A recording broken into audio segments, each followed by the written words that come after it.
Men don't really approach women that much anymore for a lot of different reasons, I think. But personally, I want to be approached. I would love to meet someone in real life versus online. And as long as it's a respectful approach, I'm always going to be nice. Even if I'm not interested, I'm never going to be rude to the guy.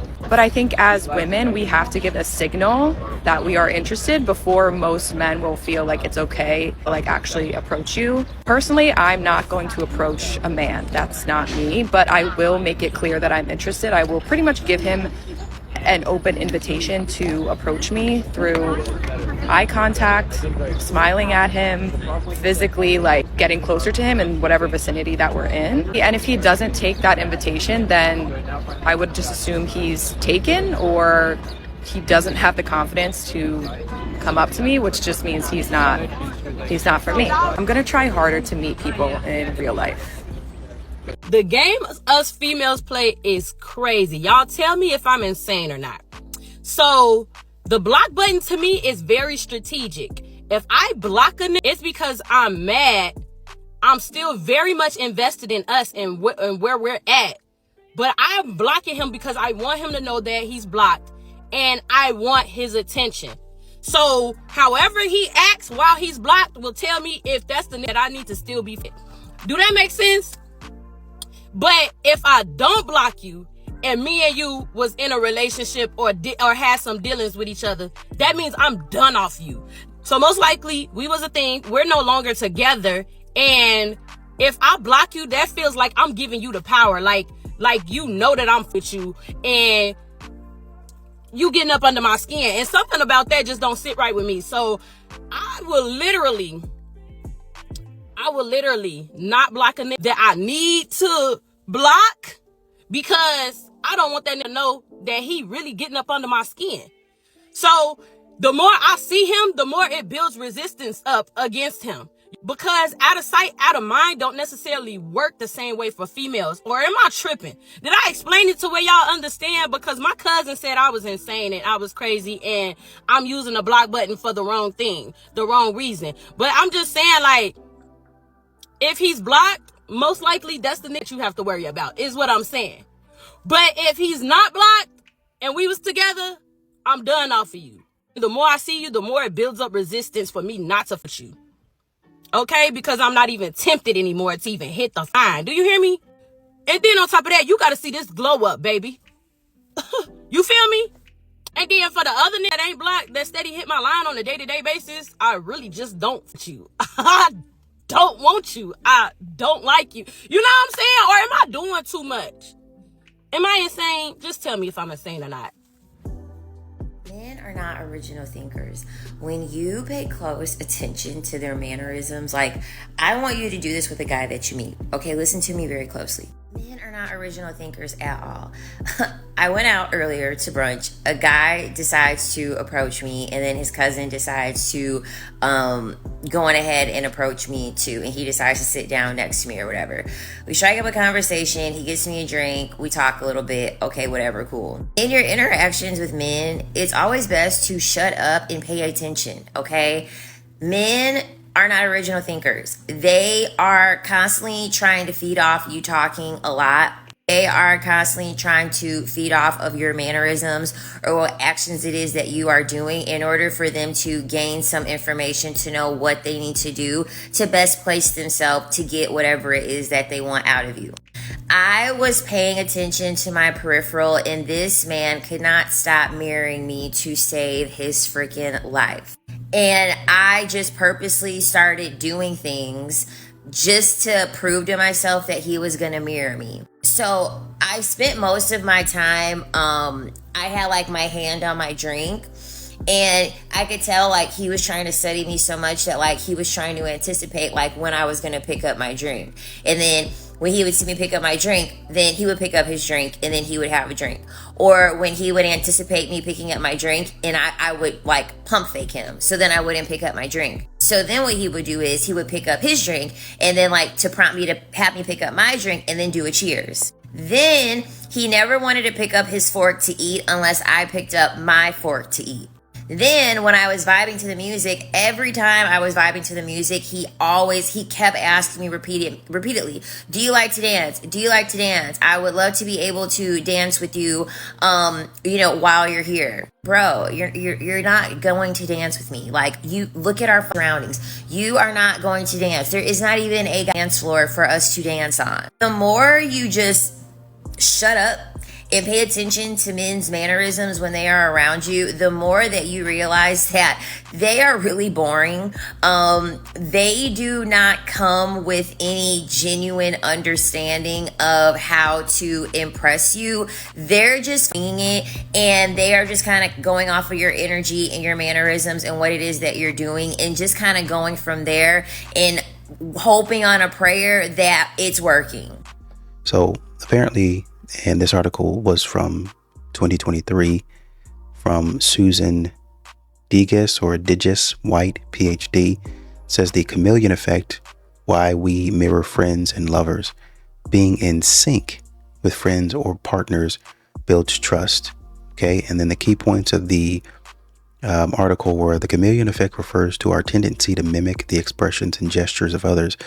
Mirroring others' verbal and nonverbal cues can build rapport and trust in diverse professional settings. Salespeople and counselors copy behaviors leading to positive outcomes like client comfort and increased sales. That was a simple Google search.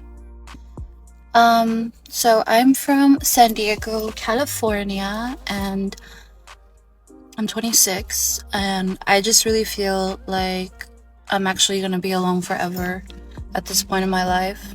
I go out, I try to look good. I don't know if it's because I'm ugly or I'm fat. And no, I'm not fishing for compliments. Maybe I'm not fat, but I just feel like no one ever hits on me. I don't ever get complimented. I've been told that maybe it's because I have like a resting base, which maybe I'm guilty of. But either way, it's just so sad because it's like, how else am I ever going to find anyone? That's why I feel like I'm going to be alone for the rest of my life, because I'm shy. I don't have many friends. I don't go out much. I just don't understand how this is going to happen. Like, are they going to fall from the sky? Workplace, I don't know. I don't like dating people from work. All I'm trying to say is it just feels like when I go out, people are just so disconnected. It's not like how it used to be. I always feel like there's way prettier women out there than me, which is obviously true. And I don't know if it's like insecurity that's making me feel this way, but no one ever hits me or hits on me or approaches me, and I will never do that to a man. But I still want to meet somebody. So I don't know if anyone's in the same situation, the same boat. But yeah, and I hate dating apps. I will never, ever, ever, ever, ever download one. So how else am I supposed to find somebody? Whatever. I think most men have experienced this, but now in the dating sphere, society, they just say, well, welcome to a man's world. I literally got ghosted. Basically what happened was we were talking on and off, and I was coming home and I was like, hey, if you have a little bit of time, why don't you come over? And he's like, yeah, maybe I will. And I was like, maybe I'll be home. And so I'm thinking he's going to be coming over. And so 30 minutes go by and I was like, hey, have you made a decision if you're going to come over? Nothing. Another 30 minutes go by. I was like, oh, guess not. Have not heard from him since. And this happened Sunday, and today is Friday. My husband and I have decided to experiment with ethical non-monogamy. Woo! Yay! Sorry, hit the mic. However, the lines are blurry as... Oh. For context, Rick and I have been together for nearly 9 years, and we have a beautiful baby. Our marriage is secure and safe. We only discussed opening up our relationship after my husband went to his mate's Bucks party. They all planned to go to the strippers, but ended up at a brothel by mistake and left immediately. By mistake. Raised eyebrow. Oh, we tripped and fell. By mistake. The next morning, though, Rick told me all about it, and it instantly sparked something in me. The thought of him having sex with other women turned me on, albeit within certain boundaries. And so, here we are. Love. The rule of our E&M dabbling is that communication is key. We know what, when, and who, and it's not frequent, more like every few months. It's allowed me to explore my bisexual side too, which I never got to do before coupling down. Bisexual! Yay! Rick has been very receptive towards it all, and the support goes both ways. Well, until I've started a fling with a guy I work with. Let's call him Mason. Mason's younger than me, a professional swimmer, and fit as Oh, Mason's hot. A professional swimmer. Yeah. They do something for me. So I understand, Coco. Our workplace fling has been incredibly thrilling. We've had spontaneous, passionate makeout sessions in meeting rooms, bobs in locked cupboards, and on one occasion, we ended up booking a hotel room and having sex. Coco. Once we had sex, I honestly thought we had pulled the feelings away. But a few weeks later, the intense flirting over sly messages and passionate makeout sessions during work hours has ramped up again. Rick has no idea it's continuing. He's known about every single interaction, including us having sex in the hotel room, but I've stopped giving updates beyond this point. If I ever stopped communicating honestly, it would destroy my husband. I know Rick wouldn't be okay with it. But I don't see why it's so bad. The thought of having sex with Mason is an animalistic desire I can't put to rest. We've already done it, and there aren't any feelings there. It's just Mason has insisted we meet up in a hotel room ASAP after work. He doesn't seem to mind that I'm married. I know you'll think I sound selfish, but does it matter when I've already done the naked horizontal dance with him before, with my husband's consent? Coco. Not even sure what to say to this. And once again, she's putting this out into the atmosphere instead of, I don't know, just leaving it in. Just closed doors. They always want to put something out into the atmosphere that will embarrass their husband. But once again, when their husband does something that's embarrassing to them, no matter how big or small, you gotta divorce him. One of my exes, who's 13 years older than me, wants to be friends again. And I said, I'll be your friend if you pay my credit card bill right now. My credit card bill is $5,000. He goes, is that all my friendship's worth to you? I said, no, your friendship's worthless to me. How can I focus on friendship with a credit card bill? It's gonna be a no for me, dog. Just so you know, if you have a girlfriend that gives you like unlimited freedom, just know it's because you're ugly. And she settled for what women call the medium ugly dude, and she doesn't actually find you attractive enough to get jealous about other women. So again, you're over here misconstruing your piece and the fact that she's like so nonchalant, but any woman that actually cares about you is gonna get a little bit crazy about you, if not batshit crazy over you, period. There is no, exception to this rule. The next one is that any woman who gets defensive when you ask her questions or angry when you ask her questions is because she has more to hide than what's in her phone. If you have nothing to hide, then you have nothing to get angry about. And lastly, this is one that I've talked about several times. The louder the cry, the louder the lie. So basically, if she is having an absolute meltdown and she's screaming and she's crawling on the floor and she's throwing things, it is because it's fake. If her cry is soft and she's just in her pillow and you can barely hear her, just know that that's when you know that you broke that woman and you broke her into pieces that you are never, ever going to get back. Not only will you not get it back, but it's a heartbreak that she's going to carry with her if she decides to stay in a relationship with you. Okay, bye. I hate seeing pretty girls dating ugly guys. Every relationship is a pretty girl and ugly guy. What I hate seeing is a beautiful, well put together woman, like hair done, nails done, outfit put together, like she knows how to put herself together. Then you turn over and look at her boyfriend. He's in Adidas slides, socks, and shorts. You're wearing a $300 moisturizer.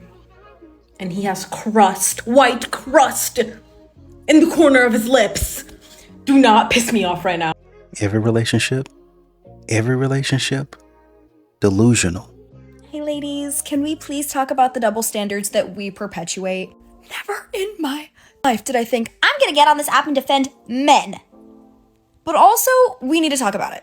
You know when you get like a really weird Instagram comment or a really weird DM, or you're walking down the street and an ugly man or cat calls you, God forbid. Sit with that uncomfortability for a second and then consider why you feel so comfortable saying weird men's comments. You see a glorious looking man. You see a very fine specimen of a gentleman.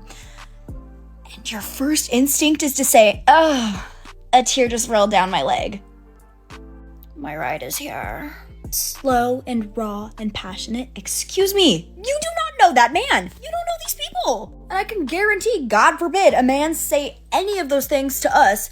Oh my God, I'm being harassed. Like, what gave you the bravery to say that to somebody you don't know? Because that's gross. Just because he's a man does not mean that he wants to hear that. Does not mean that he wants to see that. Quite frankly, I think anybody would get a little bit uncomfortable at strangers saying stuff like that. And I feel like, well, because it's men, they must like it. Nobody likes to be treated like an object. Just saying. So stop that. You should be very uncomfortable by what you're saying. I don't know how you don't get icked out by yourself. That's gross and that's weird. Stop. You know what I find weird is the amount of women, I see it on some men, but mostly women, who go through like a separation or divorce, or they never even marry, they're just dating, they have kids, who seem to find the love of their life every few months. And then you have to see about it on Facebook. They've introduced the kids. Oh, this person, oh, my soul, my heart, this is what I needed. And then like 5 months later, I don't want to talk about it. It didn't work out. And then another 3 months go by and it's like, I finally found what I deserve and the love of my life. No wonder kids are so these days. Pick the kid, choose the kids. I don't know who needs to hear this, but it is acceptable to not hate your husband and not hate all men. If you want to take care of him and do nice things for him, that is fine. If you want to talk highly of him instead of complaining about him to all of your girlfriends, that's fine. If you're obsessed with him and you always want to be with him, that is fine. It's 100% acceptable to have a happy and healthy relationship with your husband. Having a girlfriend so easy, bruh. All I gotta do is just record this video of these two rabbits, send it to her and be like, us, and it's raps. That's all I gotta do. The guy I'm seeing has a girl best friend, and I've never had to deal with that before. He talks about her every single time we hang out. He takes her to dinner. He doesn't take me out. And I asked him, I'm like, well, have you guys kissed before? And he said to me, no, nothing's happened. And if nothing has happened yet, then it's never going to. She's blonde with blue eyes as well. All of his girlfriends have been. And somehow y'all will continue to talk to men like this. And that's what I'm saying, bro. Being a good guy for a lady in today's age, it don't even work.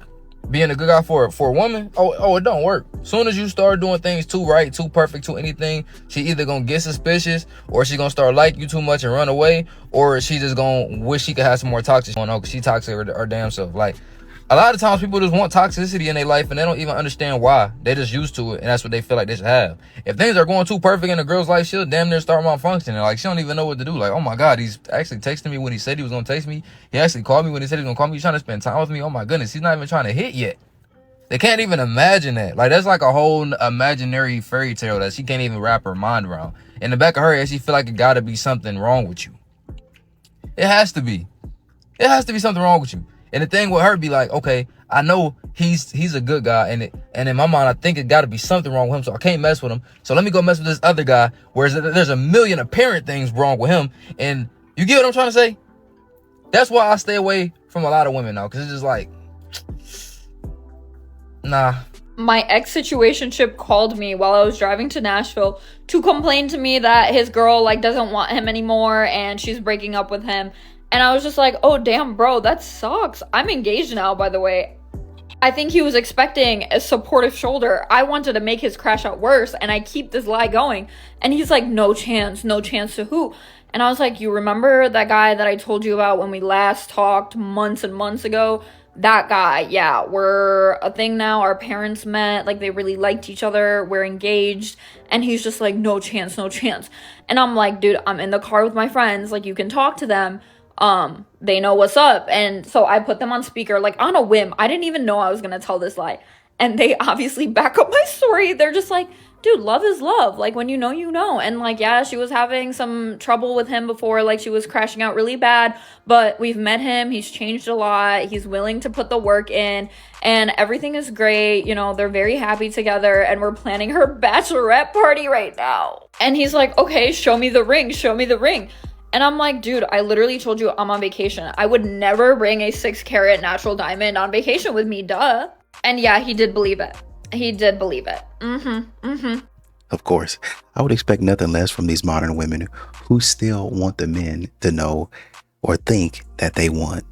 So I just had the humbling realization that J-Lo and Ben Affleck met, dated, got engaged, broke off their engagement, met other people, got engaged to them, got married, had children, got divorced, met each other again, dated, got engaged, got married, divorced again, and I've been single that whole time.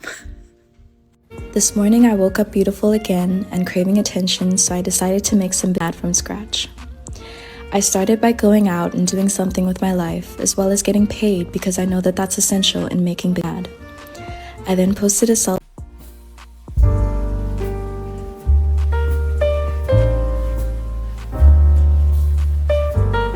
One of the things that I don't think has really been explored in the Black community is the impacts of toxic mothers.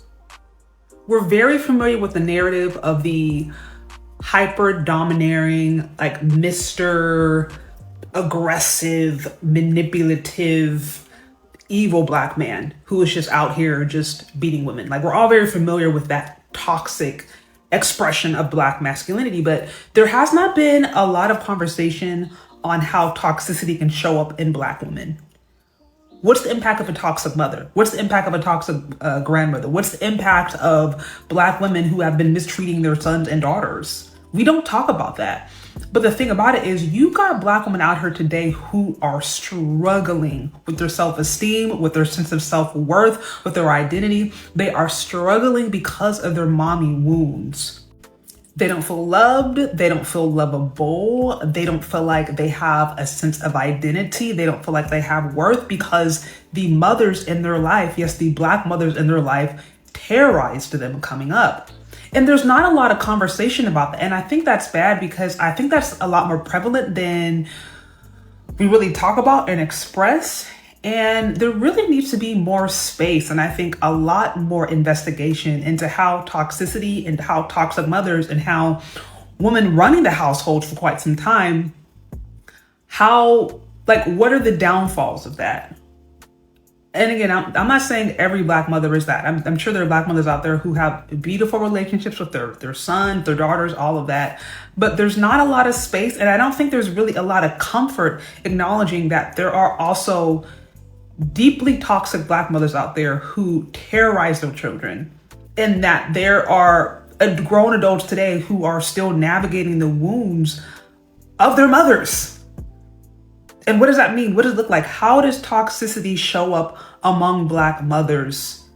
And how do they impact the sons and the daughters of those toxic mothers? I'm curious if any of y'all have thoughts on this. I didn't think about masculinity as much until I had a son. And even, recently I was thinking about it because I found myself like repeating, saying like, okay, like gentle hands or, or just some kind of critique of like him being so intense. And I felt this internal check of like, you're the one who's the problem. You're making him in these scenarios where he has to be gentle. Like, you need to go outside where he can run. Give him things he can hit. Stop putting him in these scenarios that set him up to like kind of castrate his power. Why don't you give him any opportunities to feel the fullness of who he is in an appropriate setting instead of domesticating in such a certain way? And I think that's also the importance of dads. Like, so boys can feel the fullness of their power around someone that's bigger than them that can contain it and can help them channel and teach it. I feel like if it's all females and we're just like gentle hands or like nice words, or it's not the same as go be in your power and let's just make sure you know how to harness it. And it's funny because this is what men have been trying to tell a lot of women. This is what men have been trying to tell society in general. Sure, as a woman, you can teach the man certain things, a lot of things. But then, as you stated, And I'm not attacking you personally, but as you stated, and what I think a lot of women should learn is that the man has skills and he has things that he's naturally gifted at, he's naturally good at. But the things that you don't like, the things that you don't agree with, the way that he does things that oh, well, you didn't do it the way I would have done it, or there's a better approach to do that. Sure, maybe there is. But also his approach, just because he does it that way doesn't necessarily mean that he's toxic at all. And you continue to call him these things. Words can hurt. Words have a powerful impact. No matter if they keep on saying sticks and stones may break my bones, but words will never hurt me. That's not true. It's just simply not true. Words hold weight. They carry weight in everybody's life. It doesn't, and especially if they're children, it holds weight, period. So if you're sitting up here thinking that you can just come out here and say whatever you want to say, do whatever you want to do to a man, and a man's not going to be affected by that, you're fooling yourself. Anytime you continue to tear down a man with your words and then put laws and agendas and policies aimed at tearing the man down, where do you expect him to go? What effect do you expect him to have? Where are the men at? Who's going to be the boys? Where are the great guys? Why don't guys approach? Because I'm too busy running for my life. I'm too busy trying to adapt and move out the way. Oh, I thought you needed my... No, I don't need your help. I never wanted your... Oh, excuse me. Excuse me. My bad. So like you said, when you get a man that teaches a young boy how to harness his power, hey, this is what your strength is, and this is how you use it, then you're going to get somewhere. And that's where you're going to find the good men in society. POV, you and your husband have been working through his toxic masculinity for the last 5 years, and he finally gets it. Oh my God. Could you imagine if a man came on here and said, POV, you and your wife have been working through her emotional immaturity and inability to self-regulate, but she's finally getting it. Don't get me wrong, I think it's a great thing when couples address each other's weak points and help each other through them. My husband and I do it all the time. Behind closed doors. Why are you making this our business? And don't try and give me some, I'm just trying to destigmatize doing the inner work. Then post your own. Why is this so one-sided? But I know exactly what you're doing. You're using your husband's vulnerability as a dog and pony show. It's giving very, look how woke and progressive my husband is. I trained him so good. I'm single-handedly defeating the patriarchy by letting my husband have feelings. Don't even front, lady. You wanted a digital cookie for this. And that's weird. Imagine spending 5 years with your wife trying to convince you that you're toxic, and then when you finally admit it, you just get patronized to all hell for it. Also, isn't part of deconstructing toxic masculinity avoiding the practice of braggadocious demonstrations for every accomplishment? This might be one of those the call is coming from inside the house situations. If I know that woman is a side chick, that woman could never be my friend. Let me reiterate this. If I know that woman is out here sleeping with somebody else's man or someone else's husband, I will never ever befriend that woman. Why? Because she's untrustworthy. Because she has no allegiance, because she has no integrity. If you will willingly and knowingly lay down with another woman's husband or another woman's man, you are someone that has very poor character. Or a very low self-esteem. And baby, either or a combination of the two is not a good mix. At least not a good mix for me. Because I know women who have slept with men just so they can feel like they're punishing another woman. Excuse me? I know women who are engaging with other people's man because they hope that that man leaves that woman or that man treats them in the same way that they're treating their spouse or their significant other. Y'all need to remember something. You are the company that you keep. The people that you surround yourself with is a very big indicator of who you are or what you will allow. So as for me and my circle, baby, ain't no side chicks around here. Because if you are willing to compromise your integrity, you'll also compromise mine. And I don't play that. Stay safe. The female equivalent of 100 men versus 1 gorilla. Cause I want to know. Cause I genuinely want to know. I done seen a lot of men talk about, 100 men can take on 1 gorilla. But what is like the female equivalent of that? Cause I don't think I've really seen females talk about what they have a fighting chance against. You feel me? It's men out here that really won't let your feet All we touch ever the hear ground. is there's men out there. I'm not even saying that's my Where he type. at? I'm Where not he even at? saying that's my type. I'm Air. just proving a Where point. is he at? Because if I tell him, Where is he if at? I tell the man, okay, my Where feet better is not he touch at? the ground, he's gonna make sure my feet don't touch that ground. Where is he Because I'm at? a queen in his Women love to eyes. say, yeah, he exists. Where's he at? Where's he at? Well, I Why got you one. saying where he at? Where's he at? In this world that we live in, where he at? Out of all in the world that you know, whether it be a brother, a cousin, or a nigga, where's he at? Listen, the whole point is that don't matter. If you ask me where she at, I'll start getting in my phone. Be simple. Where's this that they talking about? Where's he at? We don't want him. He's there. I'm playing. I'm playing. I'm playing. Where's he at?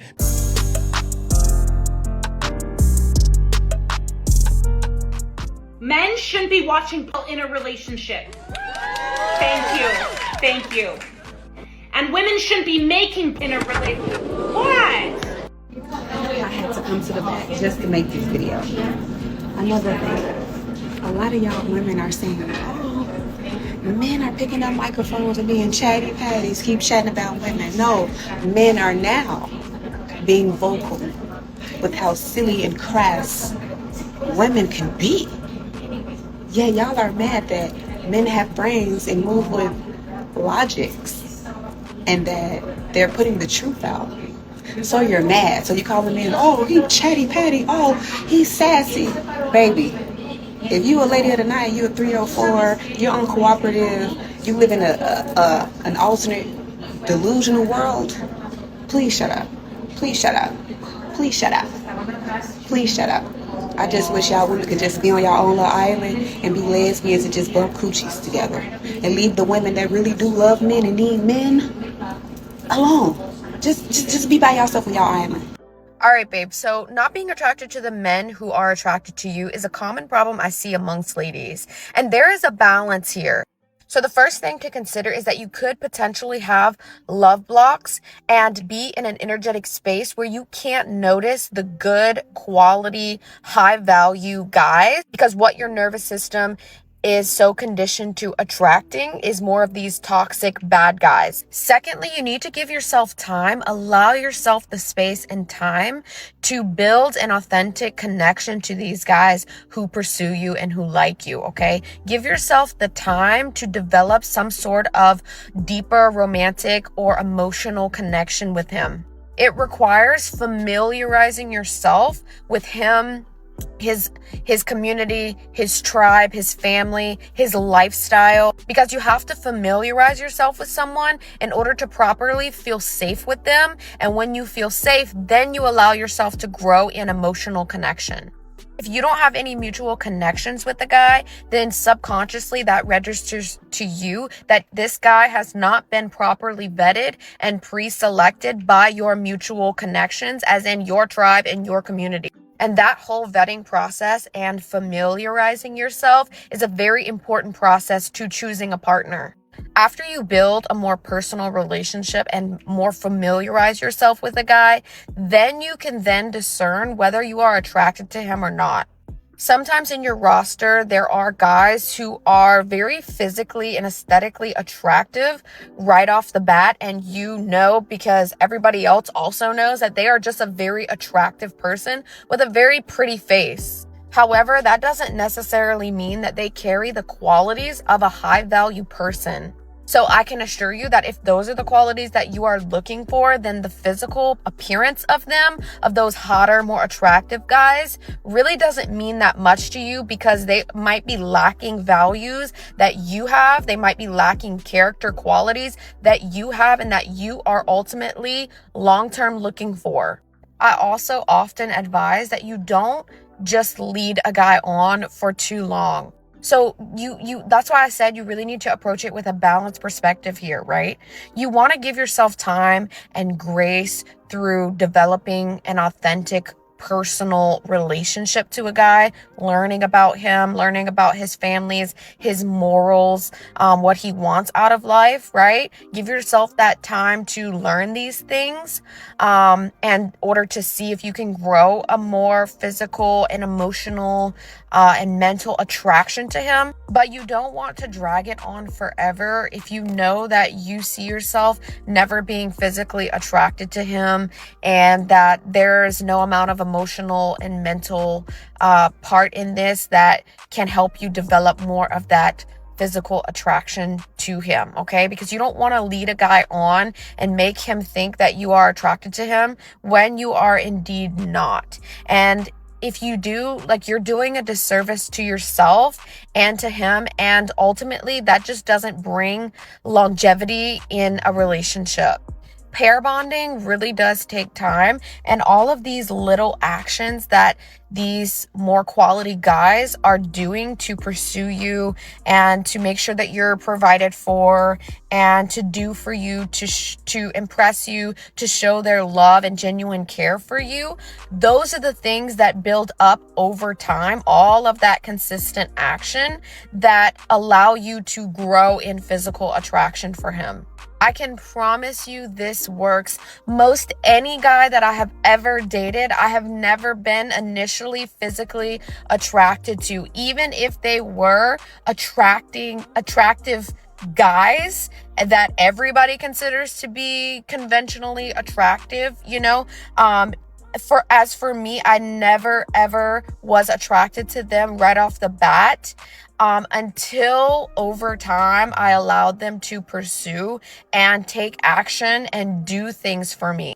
This is how the female attraction system works. It requires a lot of time, and we are more slow moving than men are.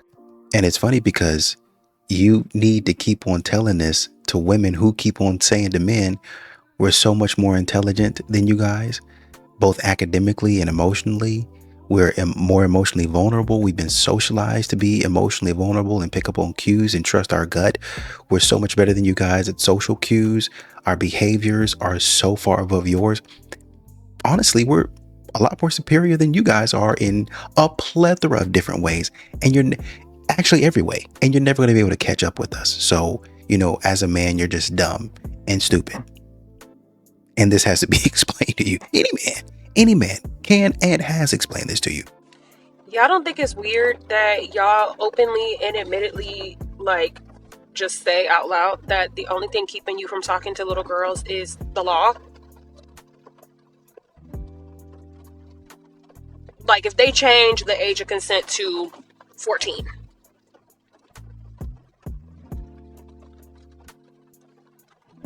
It's real spooky. 19 is a baby. 19 is a child. I'm 28. 19 is a child. I don't have nothing in common with no 19-year-old. You at 60 years old? Spooky. No, I think it's more along the lines of modern women use exaggeration in certain words, buzzwords, to try to shame men into feeling bad about something. And then the man steps back and says, wait a minute. There's nothing wrong with this. Like, it's two consenting adults. Says who? Well, says the law. And says that, well, you know, because this happens and that happens. And that, no, wait a minute. Time out.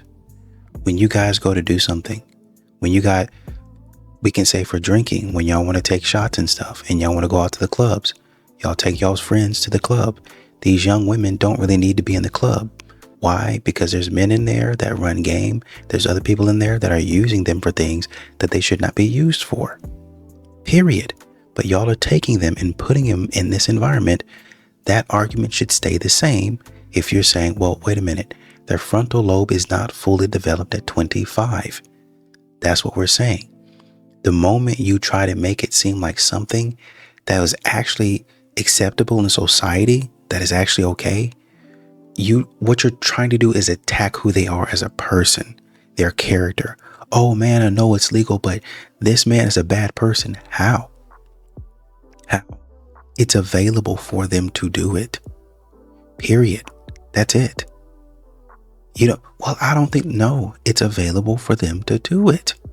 Period. Here's the bigger problem. If there's anything that you don't agree with, it doesn't matter if the age was 25. You don't agree with it, so therefore you're going to shame a man. It could be, and it has been, a man that's in his 40s and a woman that's in her 30s. Oh, you way too young. The max I would go, the lowest I would go is 5. That's the max I would go. There's a dude in the comments that said, at 38, I'm not dating anyone in their 20s. Heck, 30 is even too young for me, right?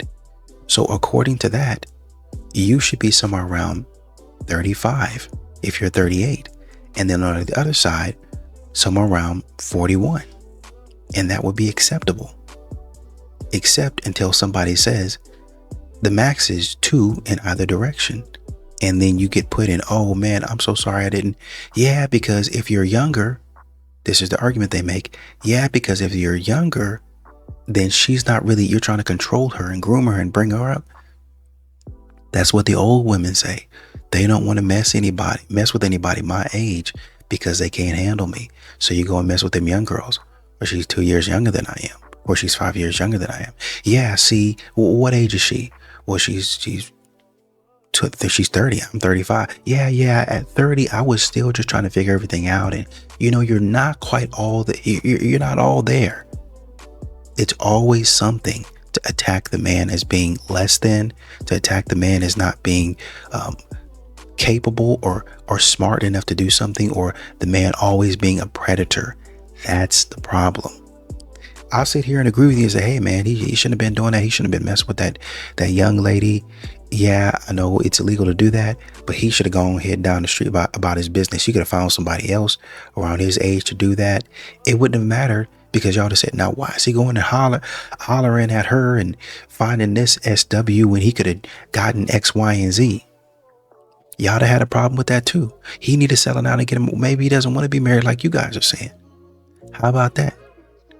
Y'all would have found something wrong with him because you don't like how men in general move.